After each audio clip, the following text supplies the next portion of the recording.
So how do you prefer to write? On paper, on computer? Do you blog and then turn it into a story? I do both, actually. I write in a notebook, and I write mostly on computer for novels just because I don't like that transcribing aspect. But I have a notebook for each book that I'm writing, and it has details of the plot and has pictures and collages. I do a lot of collages for my character to get to know them, but I don't outline. So invariably, somewhere halfway through a book, my character is in the woods and the sun's coming up and there's hunters and arrows and I don't know how to get them out.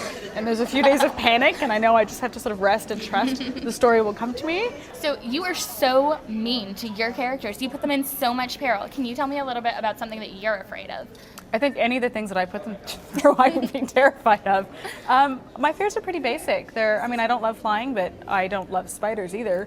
There's nothing really specific that I can think of that sort of is phobic that I would put in a book necessarily. I just want them to be exciting and to have different things to experience and like being trapped in a coffin? As one does. It happens underground. I can't say I would love to be trapped underground all day with a vampire that's sort of lying there like a corpse. I can't say I would love that, but I don't think I'd love any of the things I make them do. And speaking of crazy things, so Solange is being stalked by Montmartre, right? Who is this, he's an ancient vampire. He's like, I'm gonna take you as my new vampire bride. What, 16-year-old? Gross, right? Yeah, super creepy. And you played that through really well with those gifts that he keeps bringing her. How do you come up with those gifts? Maybe I'm creepy, I guess. They just sort of pop into my head. It's really easy to think as a 400-year-old creepy man. I don't know why that is, but yeah. Maybe I want to back away from you a little bit.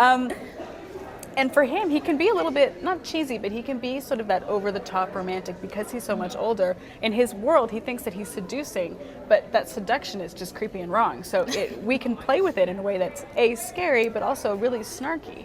He gives her, and this is not giving away anything, a tiara basically in the second book, and she's like, and Lucy and Solange are like, a tiara?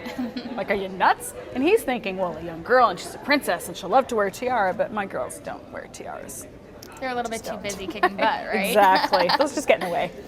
Can you talk to me a little bit about what we can expect coming up from you? Because I know that you said that you have more planned. You've got 7 Drake brothers. I do. I'm so excited. They're all very cute. So book 2 is Blood Feud, and it's Logan and Isabeau. And book 3 actually is Quinn Drake. And he's so much fun. He's a bit charming and a bit of a ladies' man, so he's a lot of fun to write. And Hunter, who is a vampire hunter at the Helios-Ra Academy. So it's a different part of the world that I'm exploring, and they're book 3, and it's out, I believe it's out in November in the UK, but I don't think it's out till January in the US and Canada. Don't quote me on that, but I sense that there might be some ordering from Amazon UK to try to get these books And it's called Out for Blood. Out for Blood? Yeah, Oh, really? and then book 4, I just finished writing. It hasn't even been edited yet, and it's Connor Drake, and that's Quinn's twin brother.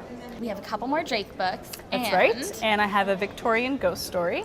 So it's historical fiction. And as well, what else do I have? An urban fairy and a zombie book, an accidental zombie book. I didn't know I was writing about zombies until they came into the book halfway through. And I thought, oh, okay, well, the story makes more sense now. So I have no choice but to follow. So a zombie book.